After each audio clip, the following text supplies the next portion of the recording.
Tales cosas no heredarán el reino de Dios. Es el pecado contra la santidad.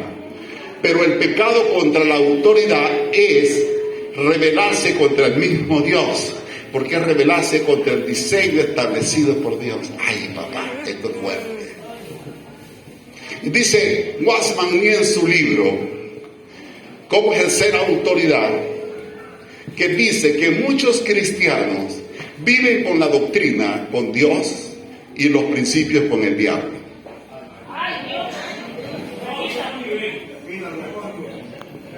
¿Por qué razón? Porque son 19 doctrinas básicas que nosotros los pentecostales dominamos. Casi me las sé, casi me memoria todas. Las 19. Y una doctrina es una verdad fundamental sacada de las Escrituras. Y se prueba porque fue instituida por el Señor Jesucristo, enseñada por los apóstoles y practicada por la iglesia. Esa es la llave para evaluar una doctrina. Ok, eso es una doctrina.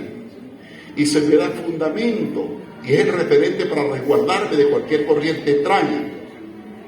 Pero Dios estableció un sistema de gobierno en su iglesia. Cuando dice, el que habita bajo el abrigo del Altísimo, mora bajo la sombra de los... hay un requerimiento para que se cumpla esa palabra. Y ese requerimiento es el que habitar bajo el abrigo del Altísimo. Es decir, Dios desarrolla un diseño para cumplir con su palabra y cumplir con su propósito. Por eso cuando establece la iglesia, dice, escribe el ángel de la iglesia. Es decir, que establece un sistema de gobierno teocrático para cumplir con su palabra. Y él dice, Efesios 4:11, dice, constituyó a unos apóstoles, a otros profetas, a otros pastores, otros evangelistas, otros maestros.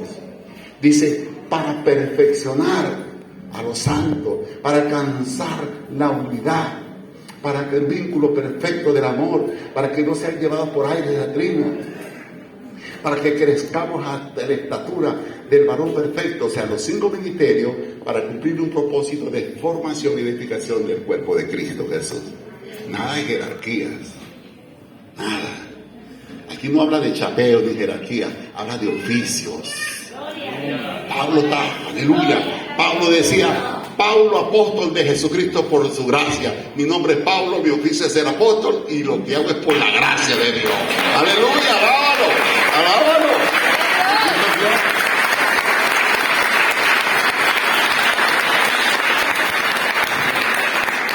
Entonces, el pecado nótese bien que el pecado contra la autoridad, gracias hermano, déjenmelo por ahí para cuando llegue el momento le dé un poquito todo. El pecado contra el diseño establecido por Dios es pecar contra la autoridad de Dios. Cuando nosotros estamos ejerciendo el ministerio, es una delegación de autoridad que nos da el Padre. Porque ¿sabe lo que quiere decir autoridad? ¿Me explico? ¿Qué es lo que quiere decir? La palabra autoridad viene del griego autor, achikos, que significa es el capitán, el líder, el hacedor, aquel que causa algo, es la fuente de todas las cosas. Esto quiere decir que la palabra autoridad viene del autor, y el autor es Dios. Entonces, requisito fundamental para ejercer autoridad es vivir bajo autoridad. Para yo ejercer autoridad es porque estoy bajo la autoridad suprema del Dios Todopoderoso. Entonces, el estar sujeto a Él me da autoridad, porque el estar sujeto a la autoridad me da mi autoridad para ejercer. Entonces, una persona que ejerce autoridad sin estar bajo autoridad se está metiendo en un problema. Se expone al mundo espiritual, porque el reino de las tinieblas se lucha en la autoridad. Os doy autoridad para hollar serpientes y escorpiones y para echar fuera demonios. ¿Cómo tú vas a echar fuera un demonio cuando no vives en autoridad? Lo puedes hacer, pero puede pasar como los hijos de Jerseba. ¿Te acuerdas lo que pasó a los hijos de Jerseba? Yo sé quién es Pablo y sé quién es Jesús. ¿Y tú quién eres? No tenía identidad, no tenía autoridad, no tenía nada. Creía que era una palabra mágica. Entonces lo que me da autoridad es vivir bajo autoridad, y la autoridad la ejerzo porque vivo bajo autoridad. Y no el diablo, por eso se ríe de muchos cristianos. Un día me fueron a buscar porque había una mujer endemoniada en una casa. Y habían como 4 o 5 hermanitos, fuera en el nombre de Jesús, fuera en el nombre de Jesús. Y el demonio, ustedes me van a sacar aquí, Y oye, hermano Parra, ayúdenos que estamos bregando con una mujer ahí endemoniada, y se ríe de nosotros. Pues sí, bueno, vamos por allá. Entonces cuando yo voy llegando al lugar, el demonio le dijo, ya viene por ahí.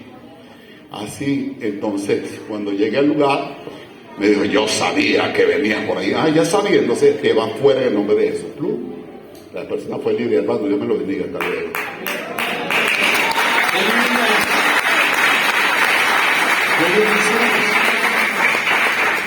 Entonces, sí, hermano, y hay cosas que si están en el orden de Dios las voy a mencionar, pero entendemos que son asignaciones. Ahora, una pregunta bien interesante.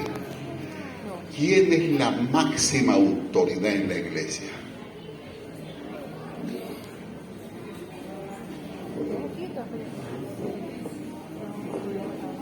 La máxima autoridad de la iglesia se llama el Espíritu Santo.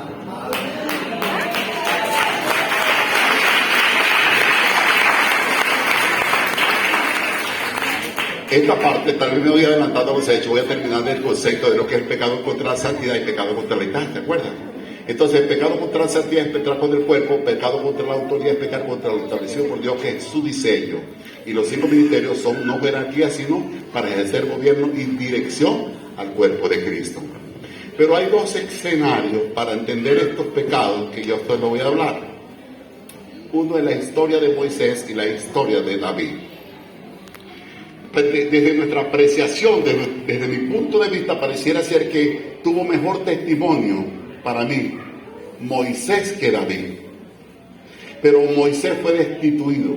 Moisés le dijo, mira, pero tú no entras, no te vista que no vas, mira, tú no puedes. Y no logró entrar a la tierra prometida.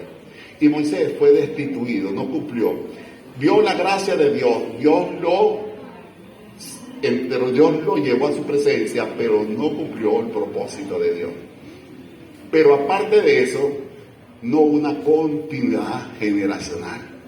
Porque resulta que, dígame usted cuál fue la continuidad generacional de Moisés. Josué tomó las riendas, pero no de sus proles, no de sus lomos, como el caso de Abraham, de Isaac, de Jacob, sino que Moisés cumplió su asignación, Moisés murió y se acabó. Porque el pecado de Moisés fue contra la santidad de Dios. Dios no le mandó a que zumbara las tablas contra el piso. Él tuvo una confrontación cuando en las aguas de Meriba, cuando le golpeó la roca, en las aguas de la rencilla. Hubieron cosas que confrontó la autoridad, y por causa de ello, dice, y por causa del pecado del pueblo, dijo Jehová, tú no entrarás. Solamente Josué y Caleb que hablaron correctamente. Pero el caso de David, entonces Moisés fue destituido, no cumplió con su asignación, con su destino profético, porque su pecado fue contra la autoridad. Pero David, su pecado fue contra la santidad. ¿Se acuerdan el pecado de monuría de Teo, la consumación que acto que tuvo, planificó un homicidio, todas las cosas que ya nosotros conocemos? Pero ¿sabe qué hizo David? David tuvo un rey endemoniado que lo perseguía para todos lados, que le codiciaba. Demoniado porque acuérdense que cuando tocaba el arpa, el demonio se iba a él, entonces estaba endemoniado. Aparte de eso, esa persecución envidiosa hasta desearle la muerte. Y solamente en un lugar, solamente un día le cortó el manto. Y ese día dice que tembló e hizo votos de nunca tocar al ungido de Jehová. Y aún se dice que la rebelión de su hijo, ciertamente Absalón, obedeció a la herida que le hizo al manto de Saúl. Pero ¿sabe qué? En todos los procesos de David, Dios, guárdame Jehová de tocar al ungido de Dios. Y usted ve que la apertura del capítulo 2 del libro de Samuel empieza es David echando la vida de Samuel y de Jonatán.